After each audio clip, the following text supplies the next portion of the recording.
ولا عرفنا القلب سليم منين؟ منين؟ تحيوا لا منين؟ من الدنيا. يبقى تعرفنا القلب سليم منين؟ اصل في ناس ايه؟ تاخد الايه ان شاء الله في الاخر هيبقى قلب سليم. طب منين يا عم؟ ايه امرتك؟ ايه الدليل يعني؟ يقول لك لا بص انا عارف نفسي. مش احنا بنلاقي ناس كتير كده يقول لك انا بص. موضوع الصلاه والحجاب والحاجات دي موضوع منتهي. ليه يا جماعه؟ يقول لك طالما انا قلبي سليم او نيتي سليمه وقلب ابيض توكل على الله. ده اللي بيحصل. يقول لك طالما نيتي سليمه وقلبي ابيض توكل. طب ماشي احنا نتوكل بس ايه؟ نفكر. فالقلب السليم ده هو اللي هينفعك في الاخره وكمان هو اللي هينفعك في الدنيا. فاذا من دلوقتي دور على القلب السليم اللي ربنا سبحانه وتعالى قال لنا عن القيامه. خلي بالك برضه هينفع عليها كتير ازاي؟ يوم لا ينفع مال ولا بنون الا من اتى الله بقلب سليم. طبيعي كده القلب. طب مين اللي قلبه ما ينفعوش؟ اللي قلبه مليان ايه؟ حقد وخل ونفاق ورياء والعياذ بالله وغل على الناس وبيظلم الناس. يبقى قلبه قلب مطلوب. فاحنا عندنا ثلاث قواعد من القلب. اول واحده ايه؟ خلينا عارفين. اول قاعده ايه؟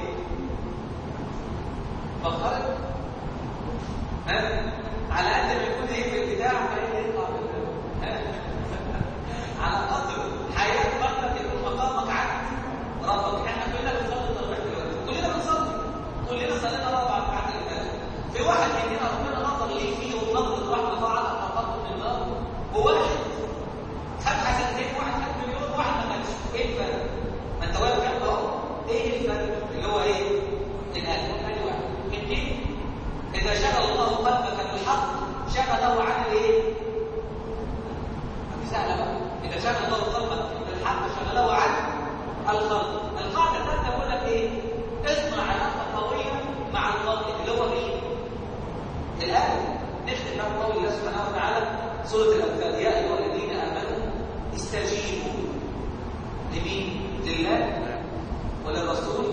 ليه؟ اذا دعاكم لمن يحييكم.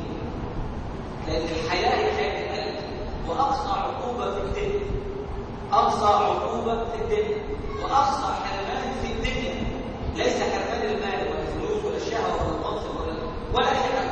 اقصى حرمان في الدنيا ان ربنا سبحانه وتعالى يحرم قلبك منه.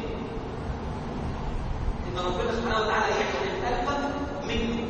يا ايها الذين امنوا استجيبوا لله وللرسول اذا دعاكم لما يحييكم واعلموا ان الله يحول بين المرء وقلبه. وسيدنا النهارده قبل ما ننام صلى ركعتين بس بالراحه.